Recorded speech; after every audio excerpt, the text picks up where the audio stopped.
This is the Boys Podcast on TV Podcast Industries, and we're talking about Season 5, Episode 7, The Frenchman, the Female, and the Man Called Mother's Milk. But this is a new low, even for you. Me? You took over my body and spied on Soldier Boy without my consent. Do you know what a violation that was? I had to do something since I'm stuck on such a coward. All of this is mine, not yours. I'm the one that got us from Minnie Driver's junior publicist all the way to the White House. Me, not you. But look at yourself. Look at you. You hate yourself so much. Don't you want to be able to sleep through the night? Or quit yanking out your hair?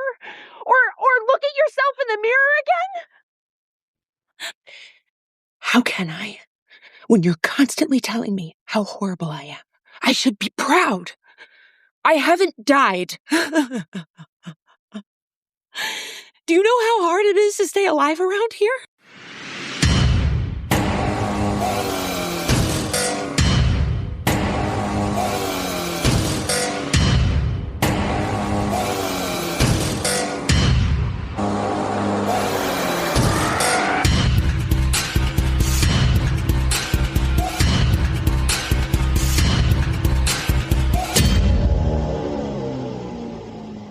Welcome back, fellow boys and girls, to the Boys Podcast on TV Podcast Industries. We're here talking about the penultimate episode of Season 5, The Frenchman, the Female, and the Man Called Mother's Milk. I am one of your hosts, John. I am your other host, Darick. Back from our little holiday break, and a week after the penultimate episode came out, which means the finale is soon to be available for everybody to watch, and we're going to chat all about the penultimate episode before we get to the finale, aren't we, John? We certainly are. It's certainly teeing things up for the finale here, and of course we do have a big loss in this episode, but I think we should get straight into it. Remember, fellow boys and girls, pop on over to our website at tvpodcastindustries.com, where you can subscribe to any good or evil podcast catcher of your choice. Also over on the website will be our continuing pub quiz for season 5 of The Boys, where all the questions will be available for you to look at. We will be revealing question 7 later in this episode, but gather together all 8 answers to the pub quiz questions at the end of the season and email them in to us at feedback@tvpodcastindustries.com to begin with a chance of getting your hands on some of the boys' goodies. Yes, and please include where you are in the world as well, because then we can choose some goodies that you can actually receive. So. Absolutely. Of course, that email as well, feedback@tvpodcastindustries.com. You can send your emails with your thoughts, theories, observations, and everything else about each and every episode of The Boys Season 5. So please keep your feedback coming in. You can also head on over to our Facebook group at facebook.com/groups/TV Podcast Industries, where you can provide your feedback also on each spoiler post that we put up for each episode of The Boys. Absolutely. So feedback will be coming up later in our podcast. But I think with that, let us get into our spoiler-filled discussion of episode 7 of season 5 of The Boys, The Frenchman, the Female, and the Man Called Mother's Milk. Darick, who gave us what, where, when, how, and why? Well, the showrunner for the show, of course, is Eric Kripke, and this is based on the comic book series from Garth, Ennis, and Darick Robertson. The executive producer for the show includes Seth Rogen and Evan Goldberg. This episode was written by Anslem Richardson. He's been on the show since season 2 and wrote an episode in season 3 and season 4 as well. And this episode was directed by Sylvain White. This is his first episode of The Boys, but he did also direct 4 episodes of Fargo, an excellent show. Go check that out. Yep. And we know him as the director of The Umbrella Academy season 2, episode 1, and 2 episodes of season 3 of Umbrella Academy as well. Yes. So yeah, another show we covered here on TV Podcast Industries that reached its conclusion as well. So yeah.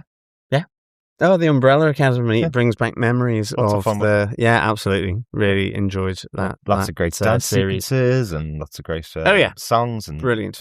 It was just kind of just nicely wacky, and, you know, if it was an upper-class English gent, they'd be described as eccentric. The show was definitely eccentric and really fun. And a great ensemble cast, very similar to this. So I think Sylvain White's probably a really good choice. Yeah, absolutely. To do the penultimate episode of this show as well. Definitely, yeah. And with that, John, do you want to give us the synopsis for The Boys Season 5, Episode 7, The Frenchman, the Female, and The Man Called Mother's Milk? Sure. Empowered by V1, Homelander kills the President of the United States, dissolves the Seven, and prepares to reveal his divinity. But when he asks Soldier Boy to join him, his father tells him some Homelander truths. He just had a wet dream. There's no way he's a god. When Soldier Boy tells him he wants to leave, Homelander overpowers and knocks Soldier Boy out, placing him back into the cryostasis chamber. The Deep, learning that the Seven is no more, becomes isolated and is approached by a familiar-sounding hammerhead shark, Xander. All of the sea life is aware of his role in the pipeline disaster. He is warned that if he sets foot in any body of water, including a puddle, ever again, he will be killed. Marie Moreau and Jordan Lee from Godolphin University uncover activity at Vought Studios involving O Father. Butcher, Huey, Annie, and Mother's Milk investigate the lead and find out that O Father is doing some market research on the introduction of the new god Homelander with his most avid followers.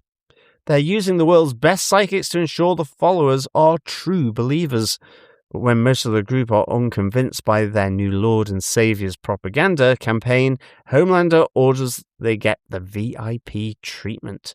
As they start getting murdered at the hands of the animalistic soups She-Line and Dognot, Annie and Mother's Milk save the non-believing former Homelanders and bring them to the Gen V crew for protection. Elsewhere at the studios, Butcher and Huey are captured by Synopsis, one of the psychics, and a shapeshifter who takes on the form of Billy's former partner Joe Kessler. Kessler explains to Huey that if you stand in the way of Billy Butcher, he will kill you without hesitation. While discussing this, Synopsis has learned the boys' plan and the whereabouts of their base from inside Butcher's mind. He shares the information with Homelander and returns to finish off the boys, but Huey distracts Synopsis, allowing Butcher to kill him so they can make their escape.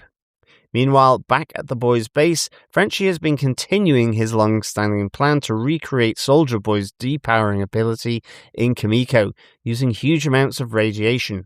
When he can't solve the puzzle himself, he finally convinces Sister Sage to use her superior intellect to stabilize the process. As they complete Kimiko's final exposure to radiation, they are warned that Homelander has located the base.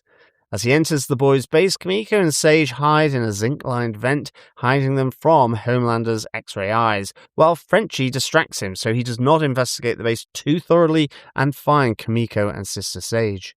In retaliation, Homelander fatally wounds Frenchie. After leaving the base empty-handed, Kimiko runs to help Frenchie, who dies in her arms. Oof.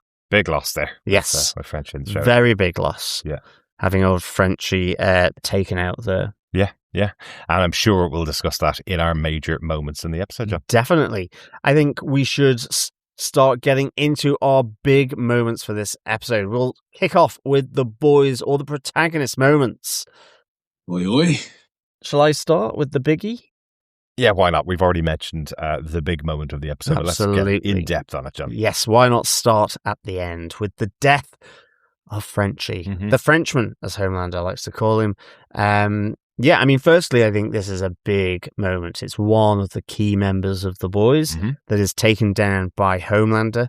And, you know, it's really interesting how that plays out. You know, Homelander has gotten the location of their base finally. And actually, in many respects, he really wants to get Sister Sage for the betrayal. And that's the main focus, of course. He also wants to get Billy Butcher. He does want to get all the members of the boys, Starlight. But the thing he sort of projects most as he finds out is that he wants to make a visit on Sister Sage for her treacherous behavior previously. So on arriving there, ultimately he can't find them because we have Frenchie always protecting Kimiko and in process protecting Sage by putting them into a zinc-lined vent space that Homelander can't see. His X-ray vision won't penetrate there. Yeah. But equally, Frenchie also is looking to sort of distract him and has a face-to-face with Homelander, hence his death. But he does expose Homelander to radiation. He gives him the finger. He is defiant to the end. Yeah. But there is an interesting cut in this, in that we don't really see what Homelander has done to kill Frenchie. Yeah. All we really see is after Homelander has left, that Frenchie has managed to sort of drag himself across the floor, and there's a huge trail of blood. And we have Kimiko racing out to see really if she can save him, to help him, but he's too far gone, both from the radiation levels, but also his bleed out, and he dies in her arms. So is this truly the first time the boys have edited themselves because they went too far? Maybe. Because that's what I thought. Because basically it's Frenchie taunting Homelander, saying to him, suck on my balls, basically. And then it looks like Homelander rips them off, and that's what leads to him bleeding out. I know the radiation will definitely have killed him anyway, but this is a punishment from Homelander. I do love Frenchie's defiant moment where he says to him, you've never danced one day in your life, which makes loads of sense to us as viewers of the show because of the relationship between Frenchie and Kimiko. It feels like a proper end moment. But this, for the first time, we've never really had a moment where the camera pulled away from people dying or people getting injured or people getting their heads stomped on. We had that 2 episodes ago. This time it looks like they just made the decision that this would be too far for the show to go. It feels like it was edited out of the episode. It does feel like that. The cut seems quite quick, and then all of a sudden, the bleed from Frenchie is certainly in the midriff, but immediately you think, well, the last thing he said to him is, suck on my hairy balls, effectively. And you just wonder whether Homelander, in his sort of just evil literacy of that, just rips them off and he bleeds out. But it's not like we ever need to see something like that specifically on screen, but it feels like they shied away from it and edited out enough that people could think he punched him in the stomach or something like that. Yeah, maybe it's just because Frenchie is one of the boys, I guess. But maybe. Yeah, I agree. It felt like a very hard cut on one to not show what Homelander does to Frenchie. Yeah. And that might be out of the fact that he's part of the title characters in a sense, or something like that. I don't know. But I think it's really interesting that they've done that. I think the other interesting thing I like here is, in a sense, zinc is almost like Homelander's kryptonite, only it's zinc, and it doesn't actually weaken him. So he can't use his X-ray power quite like that. Don't think we've known that before. Maybe we have, but we have, many, many seasons ago. In fact, I think it was Frenchie that discovered that and distracted Homelander when he was searching for the team in the past that they were hidden by zinc. He distracted him by doing the same kind of tap that he does here to attract Homelander's attention when he's on the other side of the building. But and then the other whole thing about this, the reason why these three are all together, Sister Sage has effectively been lobotomizing herself again. She's ultimately been convinced by Frenchie through this episode to work with him to kind of perfect the method from the Russian notebooks that about what they did to Soldier Boy, which was exposing him to increasing amounts of radiation so that he would have his radiation power that strips the V compound from the blood and hence the superpowers. So they're actually working on Kimiko, and they've been doing this on the hush-hush, him and Kimiko, along with Billy Butcher's knowledge. I think Billy Butcher is, I think he calls the Russians the Ivans, and they did this to him in captivity. So they're trying to replicate Soldier Boy's power so that Kimiko ultimately will be able to use that power to de-soup any of the superheroes, such as Homelander. And we have Sister Sage helping after Frenchie realizes that they both love Love Island. Mm-hmm. Yeah, I love that. That's the revelation that after Sister Sage has lobotomized herself, she sits down and watches every episode of Love Island. And what I really like about this is actually the extra layer it adds to Sister Sage. Why she's lobotomizing herself, why she's joined up with the boys in hideout here and thinks she's going to die is because she couldn't interpret the love between Soldier Boy and Clara, Stormfront in the past. She can't understand the decision that he made to give Homelander the V1.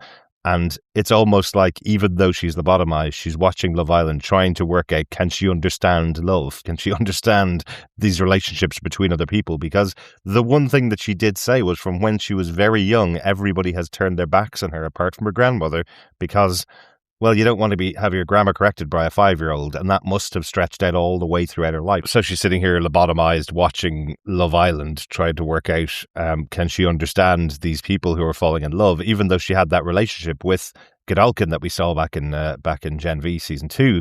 I wonder if, again, she was in love with him and didn't see the signs that he was an egomaniac and a crazed supervillain by the end of it. That's it. She's reeling a bit from getting these predictions wrong, and they've kind of mounted and accumulated, and that's the thing that she just can't work out. And you have Frenchie trying to ask for her help, to check his work, to recheck his calculations so that they get it absolutely right because of his love for Kimiko. He doesn't want to kill her by doing this, but he wants to get it right.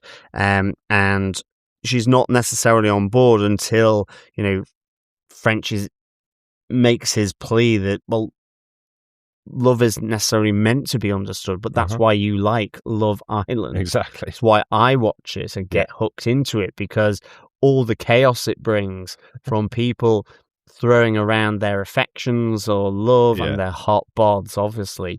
Lust Island. Yeah, Lust Island, really. Yeah. But equally, in her lobotomized state, she can kind of start to sort of understand Frenchie's point of view better than Sister Sage. But I do like the fact she's there going, well, I'll need 2 hours to get my brain back back right before I can start checking these very complex, very technical calculations in order to dose Kimiko right with radiation. Yeah. I think what does she call it? I think she calls it something. The whole thing that Billy Butcher and Frenchie are doing with Kimiko. Yeah, I think is it the Durkin of fourth quarter, long shot, Hail Mary, wishful thinking. That if they get the formula wrong by even a fraction of Rem and Kimiko's deader than Epstein between guard shifts, which is just like, okay, this is the long shot. Absolutely. Here. And I just think, it's quite good seeing Sister Sage. I've always enjoyed Sister Sage's character, even where she has been a member of, the Seven or Vought, really, and Homelander's right hand person. Yeah. But I just like the fact that, in a sense, her plan has been to cut Homelander out all this time so she can have peace and quiet. And now, ultimately, she's having to work with the boys as this last gasp to achieve that in many respects. Yeah, absolutely. Whilst also, kind of stumbling from her predictive decline because of love. Yeah. So, this is all kind of all parceled up into the death of Frenchie. Yeah, absolutely. Yeah, what I really enjoy about this death of the character is that it is all tied up in the relationship between himself and Kimiko. It is all coming from a place of love. Everything that he does comes from a place of love, as it has since he first met Kimiko. So it's good that they played that out in this episode right the way through to the end. And that's the first member of the boys gone before the final episode. And then I'm starting to go, how many are going to go in the final episode? Yeah, exactly. So, yes, really, really moving part of this whole series, really. The whole show, this huge death of Frenchie. Absolutely. Anything else on the death of Frenchie, John, or will I move on to my... No, I think you can move on. Cool. My protagonist moment is Synopsis versus Billy and Huey. Synopsis, the psychic and shapeshifter that we see here. He's caught on to Billy and Huey and has found his way to the two of them, captured the two of them and brought them to interrogation to find out all of the plans of the boys, find out where Sister Sage is, find out what's going on, and find out their hideout. But what a great way to do this. We have him taking on the form of Joe Kessler. So the return of Jeffrey Dean Morgan in the role of Joe Kessler. Yeah. So this season, we've had all of the members of Supernatural back in one season. So last season, we had Joe Kessler as a big major character, effectively the tumor inside the brain of Billy Butcher. Now we have someone taking on his mind, taking on his, or at least Billy's version of Joe Kessler.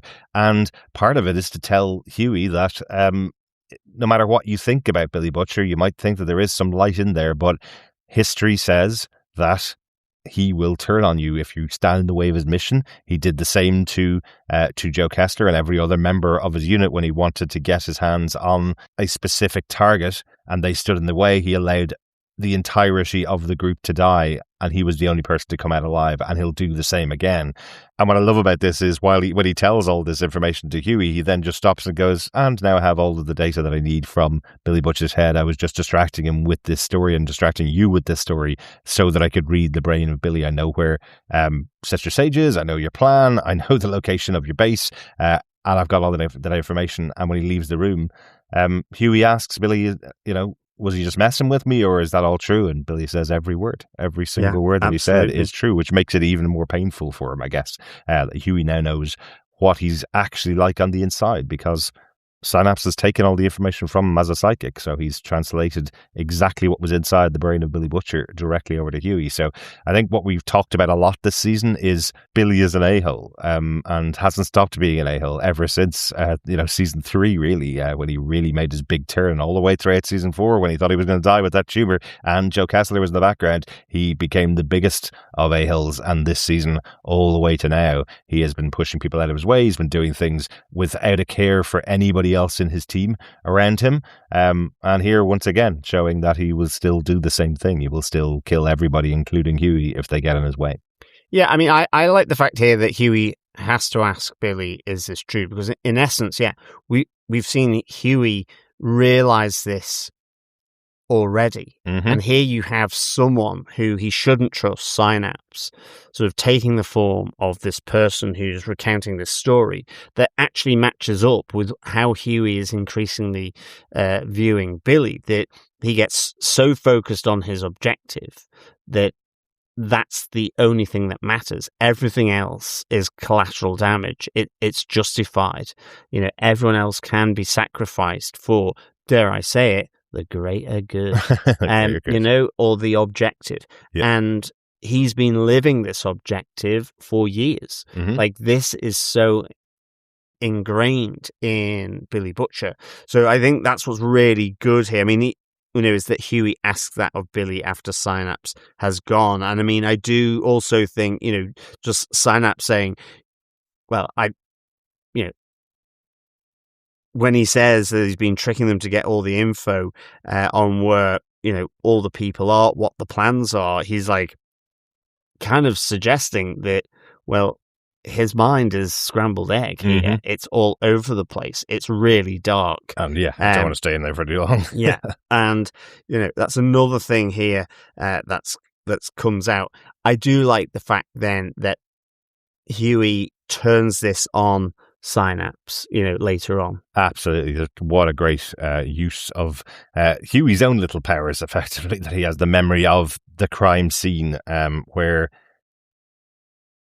Synopsis killed his brother, or convinced his brother to kill himself. With the bottle from his drunken mother. Yeah. And he's able to hold those images in his head so that Synopsis can see them, and that's all he can see. And while doing that, he's distracted long enough for Billy to break out, be able to use his tentacles again, and uses his tentacles to rip Joe Kessler, or at least Synapse in the body of Joe Kessler, in half.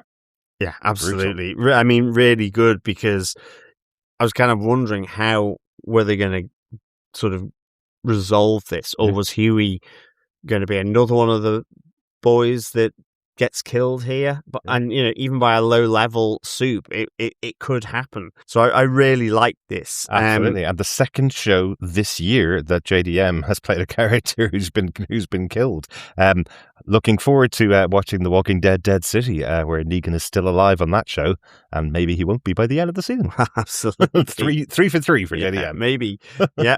I think the other thing here is just Huey gets Synapse's blood all over him. I do like, there's a great bit of acting by Jack Quaid in terms of how and the sound effects of him going of trying to get the blood out of his mouth. Yes. Again, Huey's superpower is he attracts flying blood. That's what splatter. It seems like. Yeah. But it's a great little touch post the ripping apart of Synapse. Absolutely. And I thought that was I just thought it was a really nice little touch. Jack Quaid has always done the best bloody spit takes since the beginning of the show. He's just every episode he gets covered in blood at some point. If he has a featured moment in the episode, it's usually covered head to toe in blood.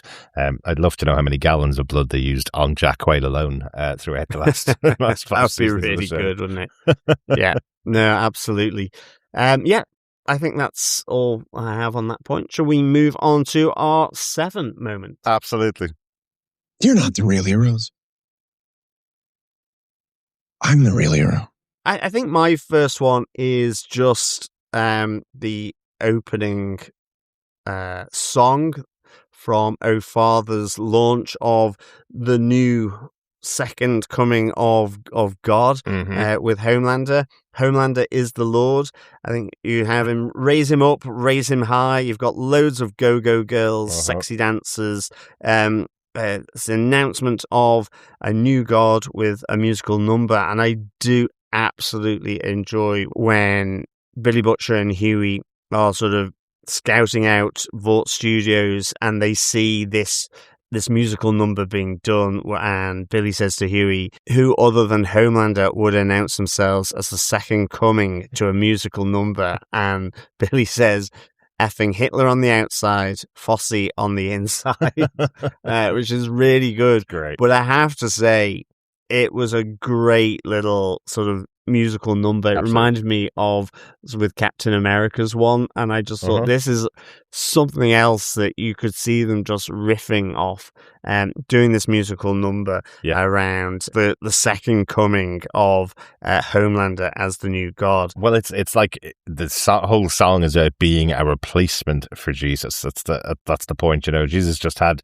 the superpower of turning water into wine. What a terrible superpower that is.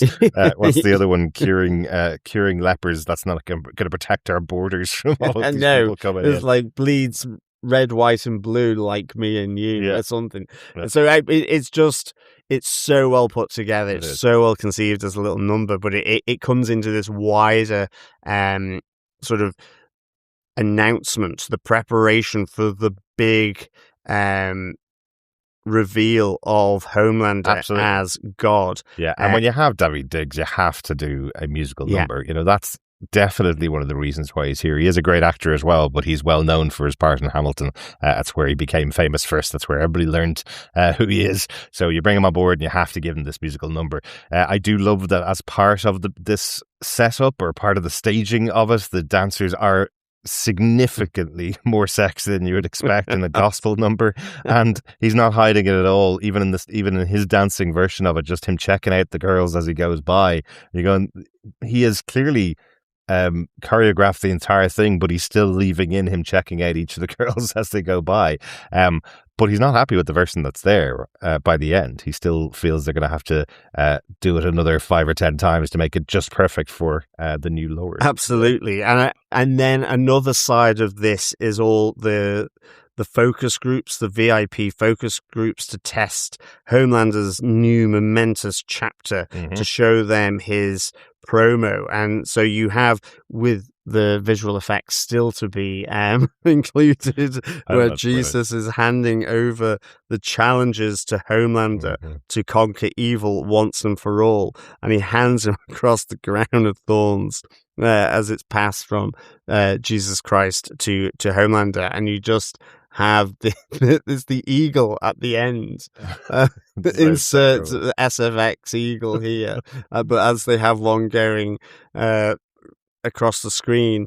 And it's so funny. Like, I love the guy playing Jesus is still hanging out of the ceiling as the camera pans back for the visual effects to clear him, and you can just kind of see him holding position. It is so bad, it's really good. The idea here is that O'Farther's got together the most vocal supporters of Homelander in the entire country. So all of these people that are in this room, they aren't just Homelander fans. These are the super fans who think they're getting this VIP experience, that they may actually get to meet their hero Homelander, the people who've justified every single thing that he's done. And they're surrounded by not only their checklist of their reactions to everything that's going on, they're also surrounded by psychics who are determining whether the reactions are real or whether they're just a bit worried about what Homelander might do to them. Yes, and of course, all looked on by the animal soups, She-Line and Dognot, which there are some little side quests as well with this, where we have She-Line sort of licking herself to clean herself, and also her and Dognot sniffing each other's bums, as all animals love to do. I think Dognot says, I can smell guac and corn. Oh. They're trying to determine what each other's had for lunch. It is so awful.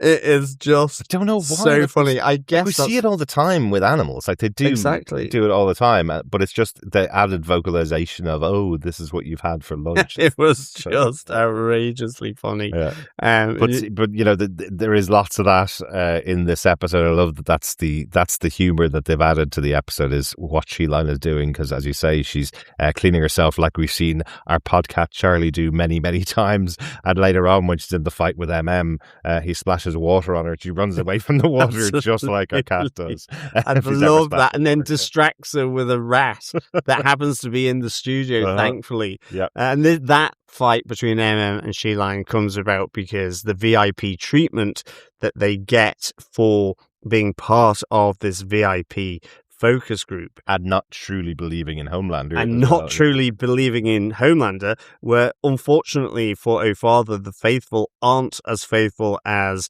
he would like them to be, because I think you see O'Farther watching the promo vid, and yes, it's in an early stage, but he's quite happy with it, and he's kind of content with himself, and he kind of looks behind and realizes the reaction is different from them.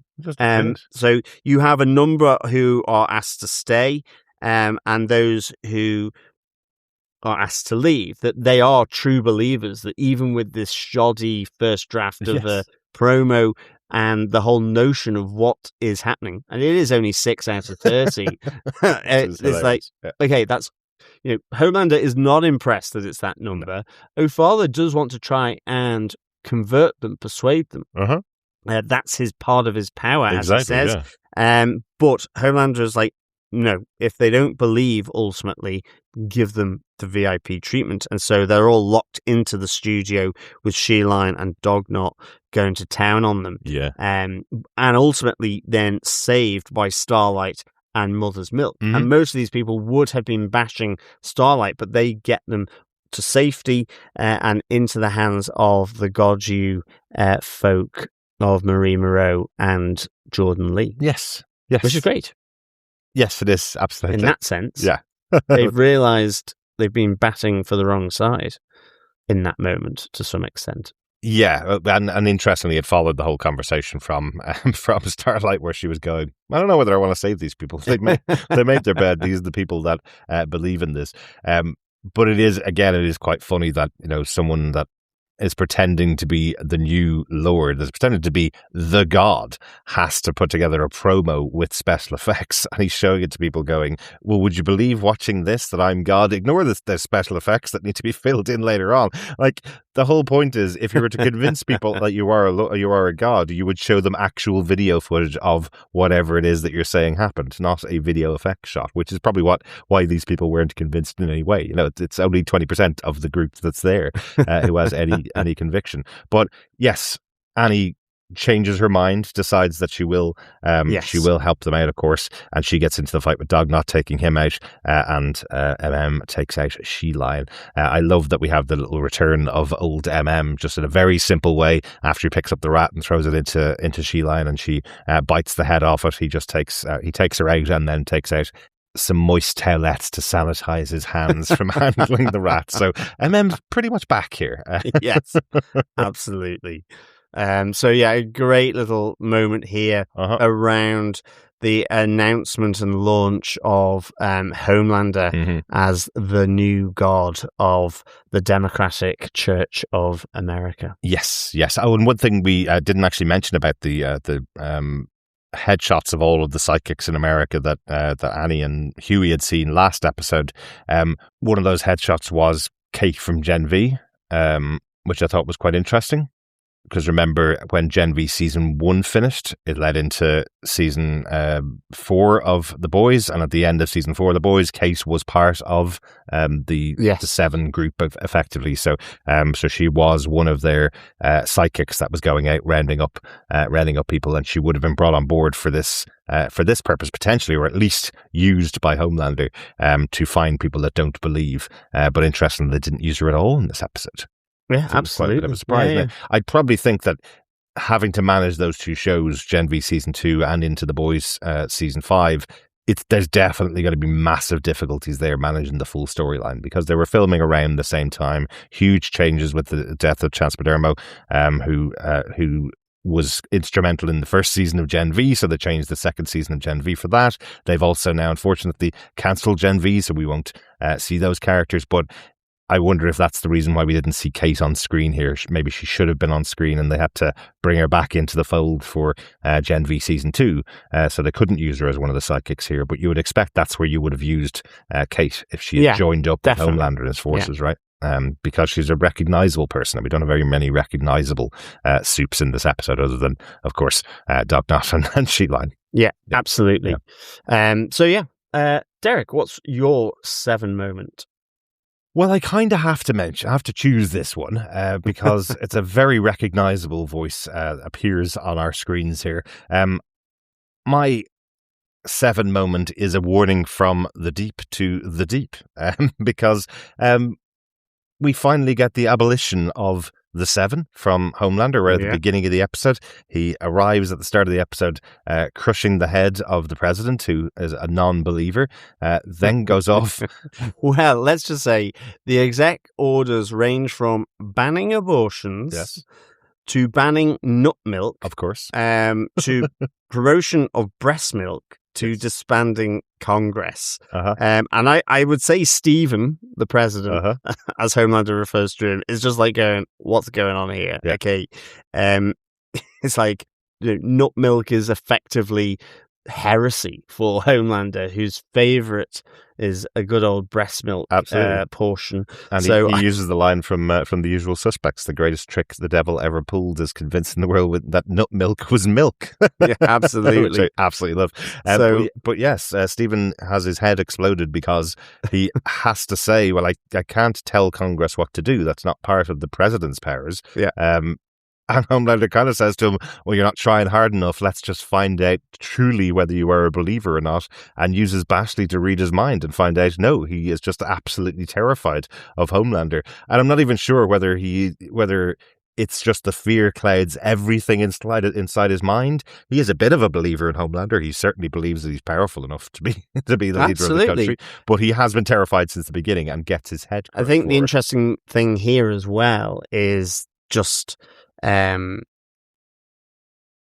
not Bashley that gives Homelander the readout. It is Ashley, who basically says he thinks you're a little bit psychotic just before he crushes or rips his head apart in the Oval Office, and then wipes his hands on the sofa in the Oval Office. But it's that's an interesting moment here, is that Bashley, in a sense, is kind of not wanting to do this, and Ashley just has to make an executive decision. Yeah, but gets promoted to president. Yeah, and as the clip that we've chosen at the beginning of the episode, this has always been Ashley's superpower even before she infected herself with the V formula. Her superpower is staying alive. How is it possible that Ashley has made it to the penultimate episode of season 5 from the first episode? Because she is just constantly under threat of death, and she probably feels in that moment, if you're going to take out the president, you're probably going to take me out too. Yeah, So I have to sacrifice myself. But yeah, Bashley and Ashley no longer speaking at the end of that scene. But back to my actual outstanding moment from the episode, which is that after all of those moments, Homelander goes and decides that the 7 are no more. And poor little Kevin, the Deep, is going, can you not just hand it over to me? Can I not just have the 7 if you don't want it anymore? What about everything I've done for you? And of course, the Deep is thrown aside because of it. So completely lost after everything he's done, and specifically last episode, where he convinced the world the pipeline was a good idea, and then the pipeline was exploded by Black Noir, who he killed. And now all the fish are turning on him. So he goes and stands down by the ocean and hears, as I say, a very familiar voice from the Deep, Nick Fury himself, Samuel L. Jackson, voicing a hammerhead shark, who comes to Kevin and tells him, we know exactly what you did, and if you ever set foot in any body of water whatsoever, if it's a pond, if it's the ocean, if it's a puddle, we'll be there and we will kill you. Leading to what I think is another great comedy moment from the Deep, where he's standing there, not knowing where to go, and someone is drowning right beside him, and all the people on the beach are going, why doesn't he help him? Why doesn't the Deep go and help him? It's really good. I love that he's calling his agent as well, looking for places that he can move to, and they're all landlocked places in America, places in the desert, and that kind of stuff. And they're going, but the water is like your thing, man. You need to be somewhere beside the water, or we can't help you. We can't promote you. And then he has to ignore someone drowning in the ocean. Yeah, absolutely. I mean, it's great to have Samuel L. Jackson as Xander the Hammerhead Shark, who was the one helping him track A-Train and his brother. Oh, yes. So I like, though, that, with the knowledge going around the swirling, circulating in the currents of the ocean, that it was Kevin who helped with the fish apocalypse, that you have now Xander, the hammerhead shark, telling him you're no longer welcome in the oceans, in the lakes, in the rivers, or even a goddamn puddle. If you step in water, we're going to kill you. So, yeah. I mean, the Deep is really down on his sort of own sort of look here. I think just coming back to the Homelander abolishing the 7, I do like the fact that Homelander says, well, there's not been 7 members of the 7 for quite a while. It's been a bit of a running joke. But you have the Deep pleading with him, and it's just Homelander says, don't make this about yourself. And I'm just like, this is just so funny. And then having the shark moment with Xander, really good. So I kind of enjoyed the Deep getting this moment. It felt like a partial comeuppance for the Deep here, because he's effectively being ostracized by Homelander and the people or fish kinds that used to treat him as their king. Yes, exactly. So yeah, I kind of thought this was worth every moment for the Deep. They've turned their gills on him and left him out in the dry, I guess. Exactly. Yes, but doesn't deserve any better. It's the Deep. He's been a horrible, horrible man since the first one we met him in the first episode. Absolutely. So yeah, he's definitely getting his comeuppance, and still wondering who's going to cause his death at the end. Prediction right now, since he killed off Black Noir, my prediction is Annie is the one that takes him out. Yeah. As we had said earlier on in the season as well, since they had their confrontation and he ruined the whole idea of the 7 for her right back in the first episode, it would make sense that she's the one that takes him out. But I love the pleading for the 7 to continue, because he's just killed Black Noir, and I love, again, he goes to apologize for that to Homelander. We thought that was going to be a massive moment when he went in to apologize to Homelander, and Homelander couldn't give a crap, because whatever, I guess you had to do it, so fine, move on. He's on to other things like becoming the new savior. So that is my antagonist moment for the episode. Let's get on to our final outstanding moments for the episode, John. Thank you. You have 5 minutes to make your openings. Well, I think for me, it's Homelander showing his father, Soldier Boy, Homelander Land, as well as with Homelander Mount, which is kind of a bit like Mount Rushmore in a sense, where they can all sort of kneel or pray to their Lord and Savior, Homelander. Yes. But he also says we have Soldier Boy Land as well, which is going to have a ticker tape parade every evening. Isn't this just like going to be absolutely wonderful? And Soldier Boy's just like, no, I want to go to Bogota and basically have sex all the way around South America. And in a sense, all the drugs. He just wants to get away. He says, I don't want to do this. You have Homelander saying, is it you want to get away from this or from someone, i.e. me? Yeah. And he just said, it's so good. Would it help if I said, it's not you, it's me? Which is absolutely classic. Great. I love that he calls him weird as well.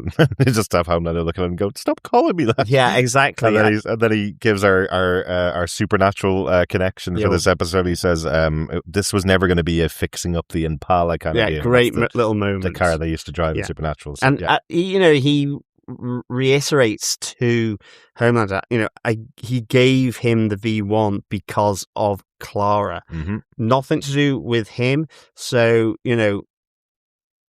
this kind of whole moment that Homelander thinks Soldier Boy is ultimately going to stay around. He's got him a 3 Michelin star chef to cook stuff, and all he has is chili and sort of enchiladas or something. Is it even that? It's like hot dogs and burgers chili. Yeah. And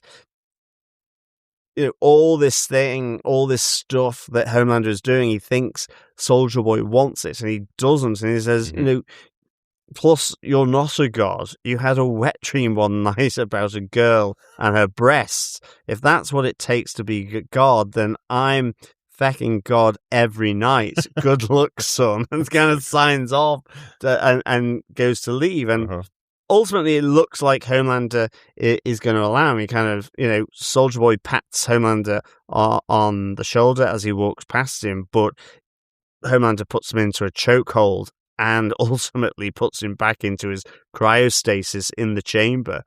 So back into storage, effectively. And you're like going, okay, so if he gets let out, then he's after Homelander, no matter what he's done. He's going to be so angry. People keep putting him into cryo-freeze like it's timeout. Exactly. It's like, at this stage, it's like the 3rd or 4th time he's been put into cryostasis. Yep.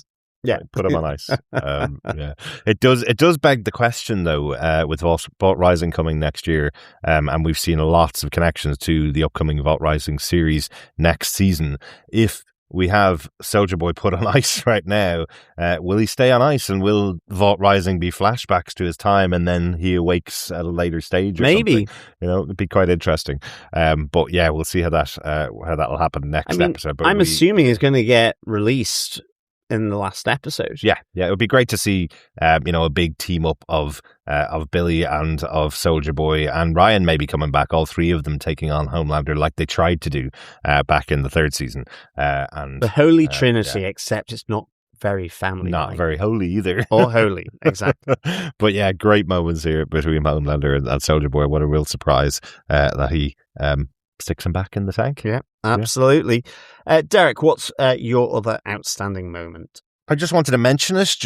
We talked about Gaju characters appearing here. We've been waiting for them all season. Seeing Marie Moreau and Jordan Lee being called upon for their investigation that they've been doing into what's going on behind the scenes of Homelander and his team. They're the ones that reveal that something's going on in Vault Studios that needs to be taken care of. And then once they reveal that, Annie goes, "Thanks for your help. Right, off you go. See you later. Don't get involved or you'll die," basically. I get it. These are college kids. They've just come out of college after their massive battle with Godolkin. They did win that battle, but Annie doesn't trust them to be involved in this massive war that's going on. She believes that's for the boys to do, even though lots of these characters are very powerful. But right here, we only see the female side of Jordan Lee, and we only see Marie Moreau. We don't even get the male side of Jordan Lee here. So just 2 characters from Gen V when we expected them to be quite major. And the episode ends with the cliffhanger, though, that Annie and MM bring the saved former Homelander fans over to them to help them out and says, we need your help. So hopefully next episode we'll see them going side by side with the boys. Absolutely, yeah. It would be great because, as we've mentioned, there's a couple of characters there from Gen V who are now part of the Resistance that could be really useful in this final battle. Definitely. Yeah. So, I mean, I think it's a little bit of a shame that we've not had more of the characters of Goju throughout this season. I think it felt like that's what they were setting up to do, and it doesn't feel like it's quite come off for whatever reason. But it's good that they've at least got some participation here of the likes of Jordan Lee and Marie Moreau. Yes. But as I say, there's at least 3 other key members of Gen V here that haven't been shown yet throughout any of this season. Mm-hmm. So it is a bit of a shame, I think, that for sure. But at least we have gotten something. And at least it's a bit of a challenge to Starlight. Starlight saying, run. If you don't, you're naive. And both Marie Moreau and Jordan are like, but we've been risking our lives here, and ultimately they're like, effer. We're going to continue to be this resistance, despite what she says. So it's not, until she and Mother's Milk bring those former Homelander true believers that aren't quite back to them. There is that little bit of a rift between them that they will continue to do what they're doing without the knowledge of Starlight. Mm-hmm. So, I kind of liked this little element, but again, it was quite small in the scheme of things, and I do think it felt like they were setting it up way more in Gen V in the final season, really. Yeah. Alas, it's maybe not quite as interlinked as maybe we would have hoped. Well, as I say, Annie's there saying we need your help, so I'm hoping that we'll get that massive team up in the final episode where we have all the members of Gen V hopefully playing some part in the final battle. Yeah, so, absolutely. Yeah. Couple of notes from the episode. One I wanted to mention is just interesting that we have another Billy Joel song. I know Billy Joel has been all the way throughout every episode almost of this show, but they play Goodnight Saigon on Huey's headphones. It's kind of ominous, really, because it's a song about the life on the front lines during Vietnam, and we're just about to go into the final episode of the show where we're probably going to lose more people. So just kind of ominous that they chose that specific song for this penultimate episode as well. Yeah. And the only other kind of notes from me is we do get Mother's Milk, the reason for his name, which is that he was mothering a bird back to health, and was kind of ridiculed for it. Yeah. But he was proud, he liked what he had done, and so he's been mothering ever since, really. Yeah, so it's his name, obviously, Mervyn. Yeah. And they say he's not a great leap, even for those idiots, to jump to Mother's Milk, and ever since has been the mother of the group. The only other last one from me is, I did kind of hint to it, Ashley gets the presidency here. Yes, she does. I do like, she says, I lost every single student council election. Just let me enjoy this for once, because she's kind of having a bit of a fight, Ashley is, with Bashley about the rights and wrongs of taking this presidency after Homelander has killed Stephen. And Bashley is like, leaves Ashley, you're never going to hear from me again, you're free. Yes. And as she says that, Ashley begins to sob around the enormity of maybe what she's got on her plate here, and quite how tiptoey she might have to be to bridge Congress, the White House, and Homelander. She is kind of in the lion's den, despite her wanting to get the presidency because of the nightmares of her student council election. Absolutely. Absolutely. It just feels like, again, Ashley is the character who's been in the lion's den since the very first moment we saw her in the first episode. You just felt, she's going to die. Someone's going to kill her. And here she is right at the end in the presidency of all places, which didn't save the last president at all, right? I've just got one final note myself as well, because we have to mention we get the official Spice Girls speech from Billy for this episode. A staple going back to the first season. I'd love to just line all those up and just see, does he do a speech about each member of the Spice Girls as the seasons have gone on. This time it's trying to encourage the team using Posh Spice as an example.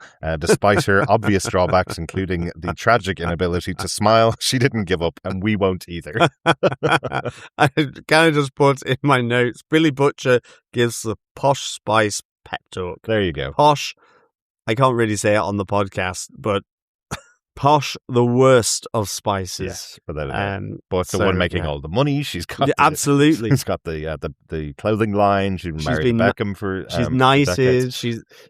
She's knighted by the British royalty. Her fashion lines are in the first 5 days of the Paris fashion show. All this, so great little pep talk there. Absolutely, and I love that each of the members of the boys are like, your pep talks are awful, as he says. But I know we give a lot of props to the writers of the show for predicting things that are happening in the White House, predicting things that are happening in politics in the US. But just interesting that they predicted that Posh Spice would still be relevant this year because she had the big breakup with her son in the last 6 months. So even just a throwaway pop culture gag that's been going on since the first season is still relevant this year, right? Absolutely. How crazy is that? Yeah. Oh, that's it for our chat all about this episode. But John, overall, what did you think of the penultimate episode of The Boys? I really like this penultimate episode. I'd give it 5 Vortality swag bags out of 5. I just really enjoyed the flow of this episode, from the opening musical number, the VIP focus groups and promo that's being tested, just the continuing sort of desperation of Homelander to be liked, and if he's not, then his patience has gone. Kill them, effectively.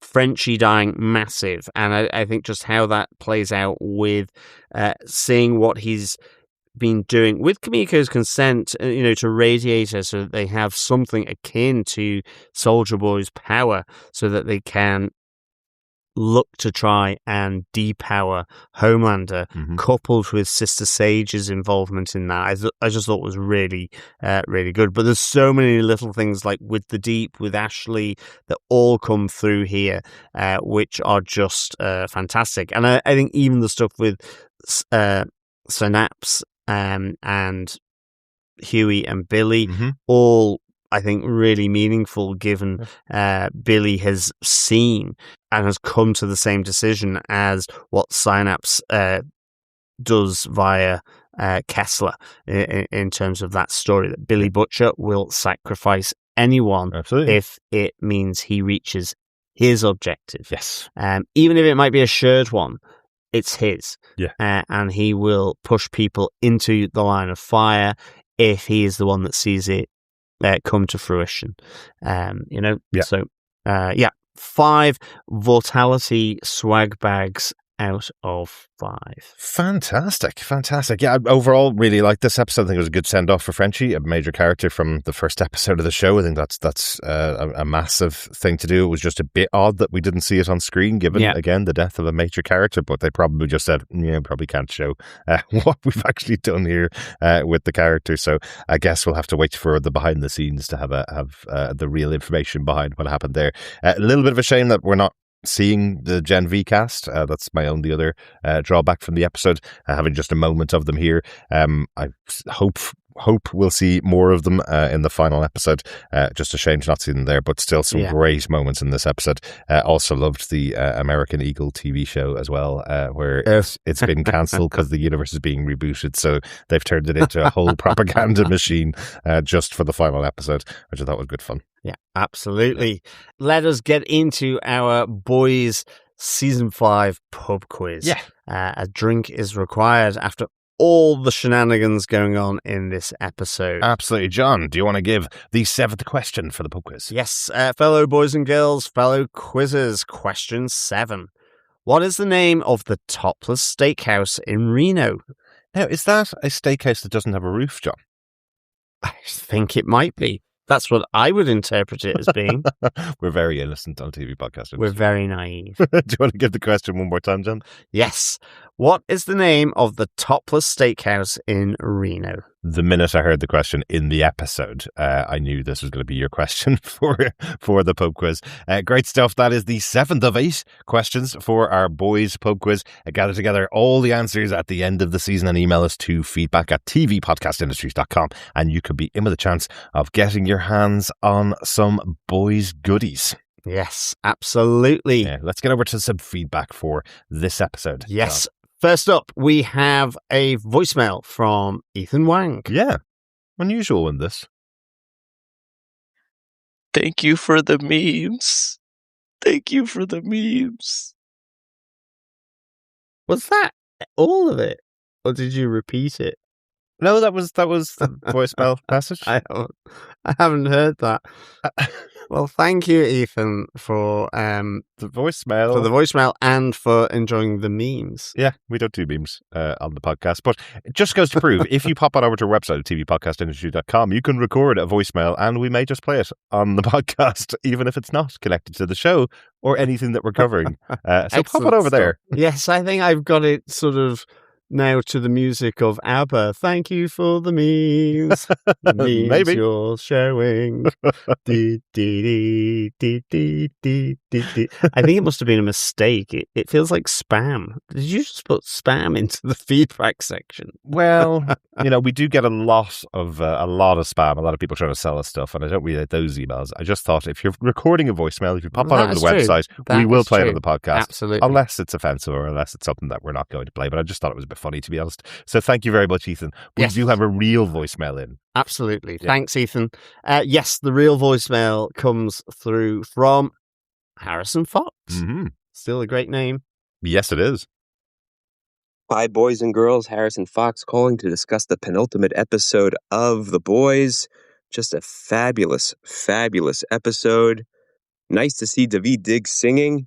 How do you have a Hamilton star in a show and not let him bust out a few notes, right? Mm-hmm. Seeing Jeffrey Dean Morgan was great through the psychic Synopsis' amazing power. And he also had an amazing shirt. It made me laugh. What else? MM going back to his old self, busting out the wipes after a job well done, taking out She-Line and She-Line and Dog not greeting each other. I almost threw up. I almost threw up during the episode, and then I almost cried at the end, which it's The Boys. Who thought that The Boys would put me on the verge of tears? Frenchie's sacrifice to save Kimiko and Sage. I bet you never danced a day in your life. That line hit so hard. It was such a good line, and you could see it really hit Homelander. You saw it on his face. Fabulous episode. Very excited to see where everything's going. I like that they called out the running gag about how there have not been 7 members of the 7 in forever. No, it's all wrapping up really nicely. 5, hopefully nuclear Kimikos out of 5. Can't wait to hear what you guys say. Take care. Enjoy holiday. Sorry, quick follow-up to my boys' voicemail. Just wanted to say that a couple of days ago, a certain blonde-haired narcissist was given a 22-foot gold statue. I'll let you figure out who that is and how that relates to The Boys. Take care. Excellent, Harrison. Thanks so much for the voicemail. I think you may have summed up most people's journey on this episode, from almost throwing up to being emotionally devastated by the end with the death of Frenchie. I think really good episode. Right there with you with the 5 out of 5. I think despite I get the whole Gen V stuff and even I think just the little cut, the little edit that happens, a little odd, but overall I think great having this episode. As I say, Jeffrey Dean Morgan as well, another little nugget of gold just thrown in there. And you're absolutely right, as well as Darick having mentioned about David Diggs. Great to get that musical number, so good. I can't say my church ever sort of promoted itself in that way as I was growing up as a kid. No, it was usually Church of England tended not to do that. Have sort of sexy dancers having sort of pulsing their bottoms in the air around the vicar. No, definitely not. I think the best we had when we were kids, wasn't it? The folk singers would come in with their acoustic guitars and have everybody sing along instead of using the traditional hymns. I guess there was, but that was trying to modernize it. Yeah, modernized somewhere in the 40s or 50s, maybe. We're going to introduce the guitar. Acoustic guitar. You don't have to sing in Latin anymore. That put me out of a job. I was choir boy. You were? Yeah. Pure as the driven snow was I. Something like that. Loads of polo mints on the back row of the choir stalls. Okay, interesting. I think we will move on from that. Absolutely. To our emails, John. Excellent stuff. Thanks, Harrison, for the voicemail. Absolutely. And yes, I think I might have a little sort of nugget of an understanding who the gold sycophant might be. Oh, yes. I see that there's some kind of triumphal arch being suggested with a big gold statue. I can't even pay attention to it anymore because the only thing I really want to pay attention to is the Epstein files, which he just consistently is trying to make us not pay attention to by just the crazed outbursts. But we will see what happens with that. Let's move on to emails, John. Absolutely. First up, an email from Coffee and Vodka on this week's episode. He says, "Greetings, fellow dinner and a show defenders. This episode really requires a live Steve, as I know I'll be missing a lot. First, if that's what church has become, I just may have to step off the atheist path. Fare thee well, Frenchie, and hello to the new, improved, if grieving, Kimiko. Looks like your prediction of Ashley's rise to power was spot on. Yeah. Mother's milk words to Annie were some of the best the show has produced. And though foreshadowed last episode, it was nice to see the deep kicked out of the waterways by Samuel L. Jackson, no less.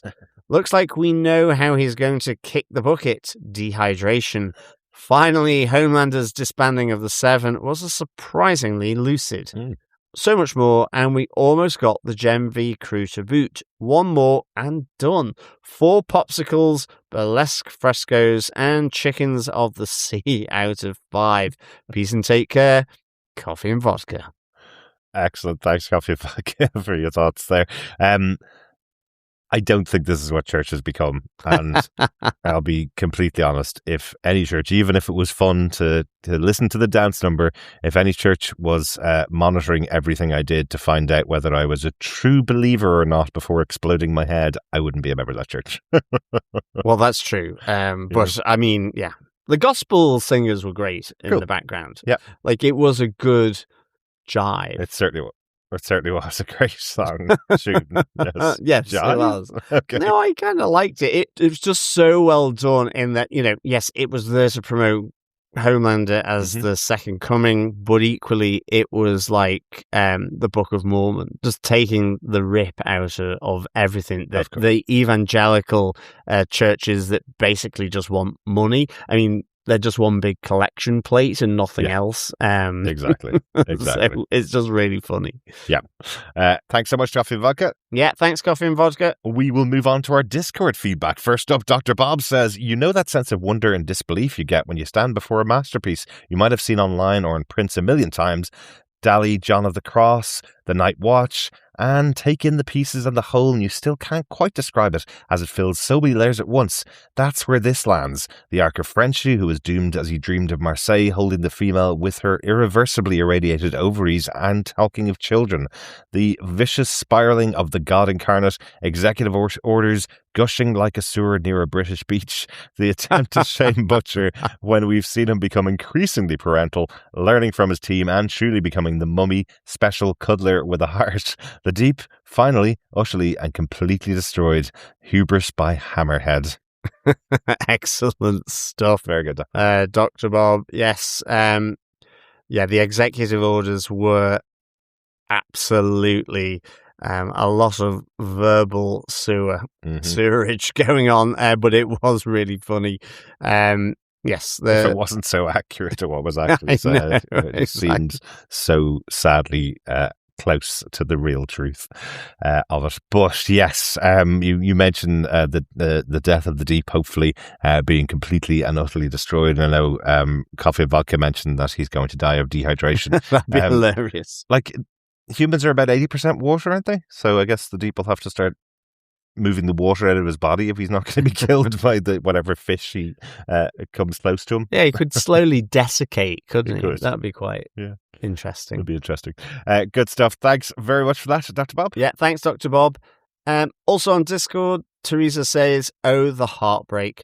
While I have loved every character on the show, none of them, not even Huey, could bring the humanity the way that the drug-addicted, gun-running French assassin could. We can't wait for the final episode and find out how this amazing story is brought to a conclusion. But no matter how fantastic the finale is, it will feel a little empty without him. R.I.P. Frenchie, you saved me," as he says. P.S. I wonder if Maeve will make an appearance.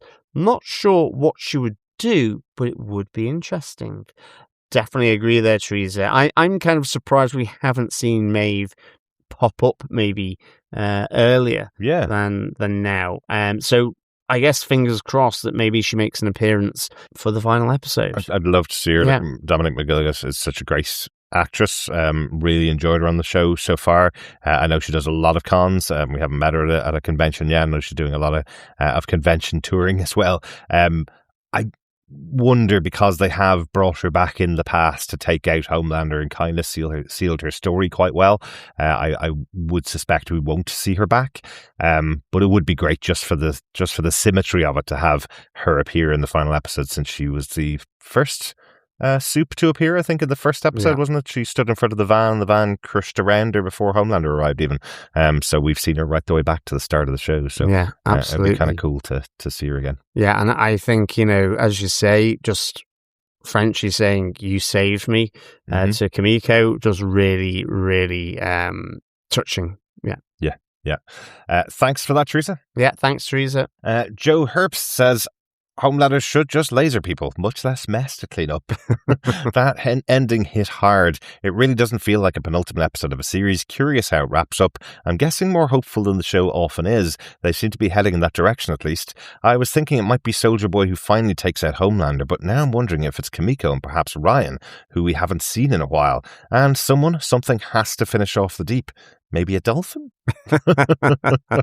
Absolutely. I think a whole school maybe of dolphins would take dolphins, sharks, krakens from the deep. Who knows? Or what kind of fish live in puddles? Frog spawn? No, they're not fish. No. Does he control frogs? They're amphibians. They're amphibious. Only when they're in water, I guess. Maybe. So, but yes, whatever lives in a puddle as he's walking down the street in the rain might take him out. Yeah, but definitely agree with you on the laser. Certainly seeing him wipe his hands on the couch in the Oval Office, and I think the ending is is a good old gut punch for everyone. Yeah, I feel like Homelander probably needs the power of maybe the Void Bob from Thunderbolts, where he can just snap his fingers and it just disappears, because seems like he's set up to kill a lot of people if he's going to kill non-believers. And amongst his most faithful people, only 20% of them were interested in him being their new lord, or believed that he could be their new lord. So, yeah, I guess cleanup is going to be a big issue. Yeah, definitely. Thanks for that, Joe. Yeah, thanks, Joe. Ken Log says, really enjoyed the episode, but still wondering how the hell are they going to wrap up this in one more episode. Next week is going to be a banger. I'm also not understanding the hate online for this season. I've been enjoying it immensely, though it's not perfect. Thanks, Ken Log. Yeah, I mean, it's interesting. It feels there's still quite a lot of moving parts, and still quite a lot of people who are alive, actually. I think as well, for me, it's like the Gen V thing, or it's like Queen Maeve. I'm like going, oh, how are they going to fit them in? And maybe ultimately they won't. Yeah. Or even with Soldier Boy, maybe he is still just in the cryostasis chamber for the whole of the final episode. Right. Well, they'll know right now. Our wonderful fellow boys and girls will know. We'll know in about half an hour. Yeah.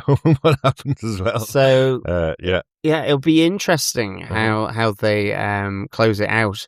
And but I guess you're talking about closing out the show, The Boys, and we do have, we know the spin-offs. We know there's Vault Rising, the prequel. We know there's The Boys Mexico is still potentially upcoming as well. So we know that it doesn't have to close out the whole world of Supes and put a fine point on it. And really, when you think about it, the villains of the show, the 7, have been whittled all the way down to just the Deep and Homelander, right? Yeah. And Ashley, maybe, if you consider her one of the bad guys. But is she a bad guy, or is she just someone that keeps herself alive? But, the 7 have been disbanded, and it's only the Deep and Homelander who they have to go up against. And now Father, of course, he came in this season. But, Sister Sage has gone over to the other side.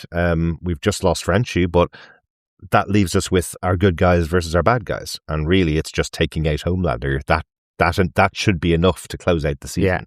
Yeah. So that's all they have to accomplish in one episode, and an episode is over an hour long. So you can do that in an hour, can't you? You can set up the battle with the villain and from start to finish and take them out. So we always give credit to TV shows that are able to deal with multiple storylines and close them out in a final episode. But I don't think it's the last of the universe anyway, but they will probably close out the storylines of these characters as best they can in that final episode. I don't think it's too much to ask in one episode. I don't really know what the online reaction has been for this season.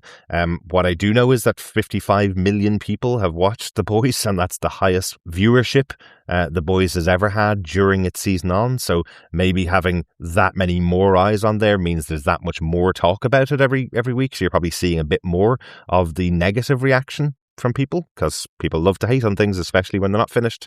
Yeah, that's true. I haven't really seen too much hate online either, but like yourself, Ken Log, been really enjoying it. So I think that's all you can really go with. But thanks for your thoughts, Ken Log. Also on Discord, Jason B says, it's pretty impressive that a show can have 2 adults sniffing out each other's backsides to smell what each other had for lunch, to then switch up to one of the most heartbreaking moments in the show. Mm-hmm. Yet, even though I had a feeling Frenchie and Kimiko weren't going to have their happy ending, it was still a gut punch when she begs him not to leave her. Side note, it's going to be a bit sad when this show is over and the missus will no longer yell out, "What in the hell are you watching?" I can absolutely see it, Jason B. I can absolutely sense that is the case for a lot of people watching this show. The world. Or where they go, oh, we should try this. And it's like, what have we just seen? I know. So yeah, it will be a little odd not having this to watch, I think. Yeah, that is funny. I keep seeing that in Threads, because Threads keeps throwing up things about the shows that we cover on TV podcast industries, including The Boys. So it does throw up the occasional one where people are starting The Boys or starting Invincible, think Invincible is a cartoon show, and then by the end of the first episode, they're like, what am I watching? And same with The Boys, where very quickly in that first episode, it tells you whether you're going to enjoy the show or not, whether you can put up with the extremes that The Boys goes to. And it's always done that from the start. So I'm sure it'll be interesting for your poor missus, who's had to put up with this every week. Absolutely. Thanks, Jason. Yes, thanks, Jason. Let's move over to Facebook for our final piece of feedback. David, Mr. Writer, says, it really is hard to close out a series. I feel that the season has been rushed and it's all over the place. They probably should have gone for 10 to 12 episodes to fully perfect it. Now, I've enjoyed every minute of it, but this has probably been their weakest season thus far.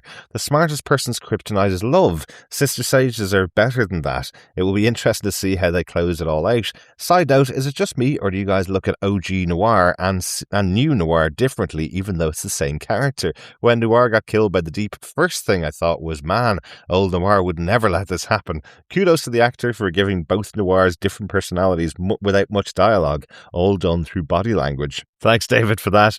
Yet I definitely look at the two as completely different characters. Once Noir was murdered and replaced by this new Noir, I've almost been treating him in my mind like Ashley.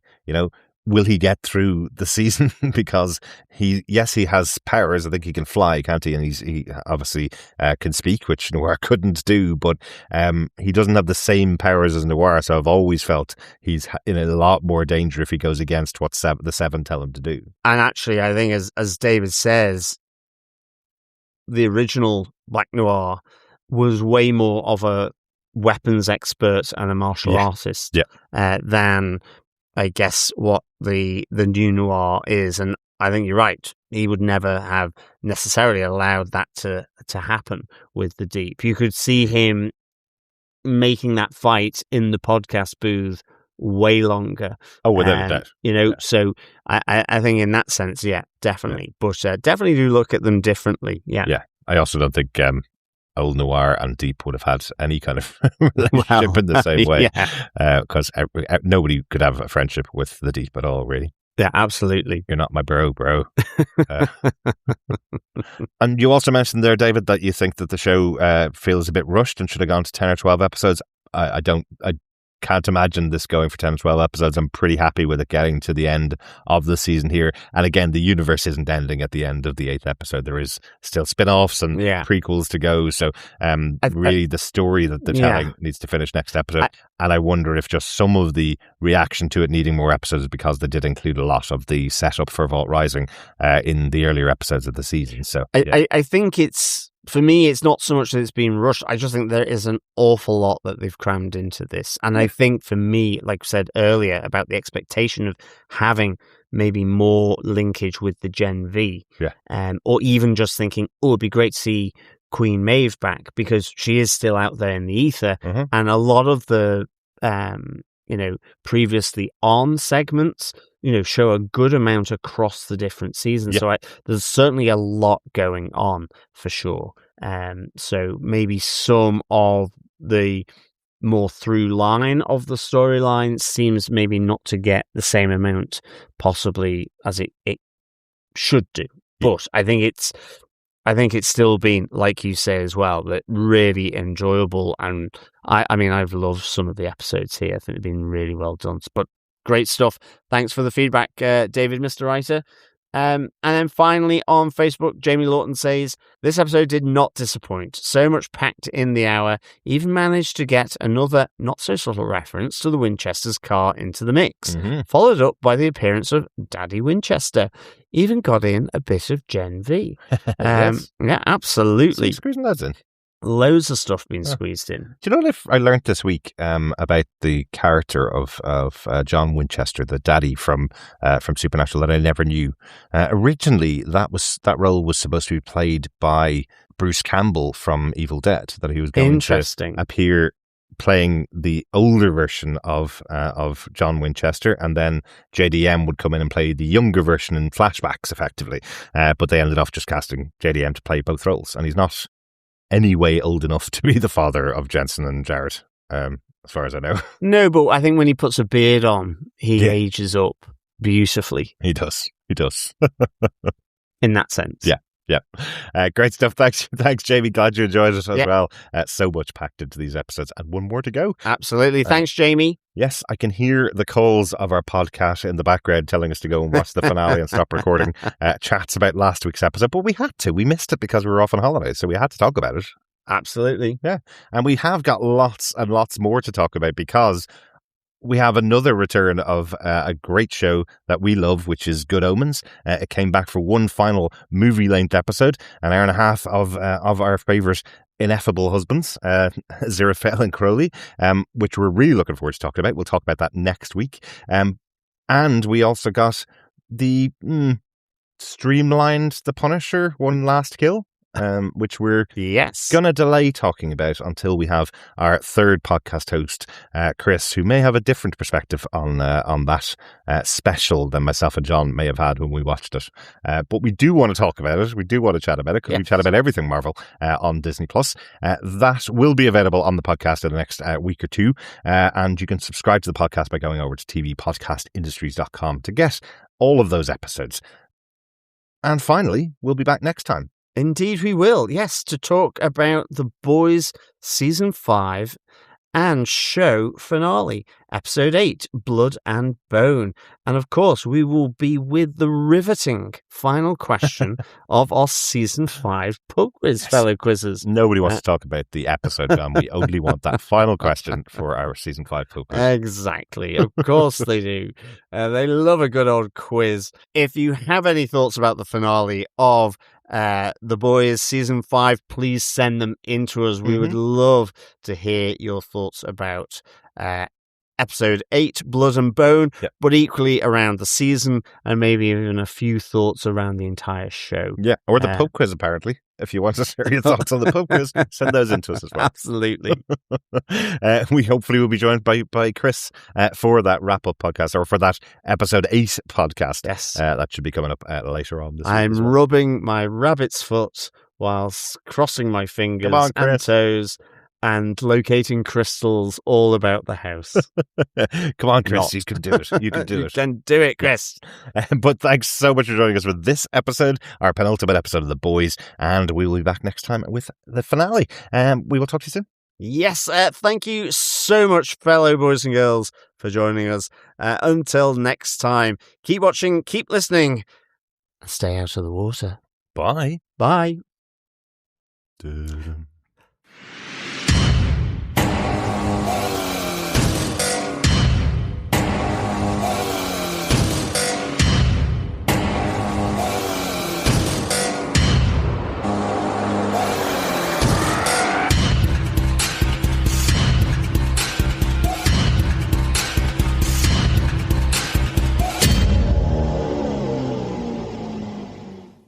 Oi, oi. I think what we've talked about a lot this season is Billy is an a-hole behind it all. Oi, oi.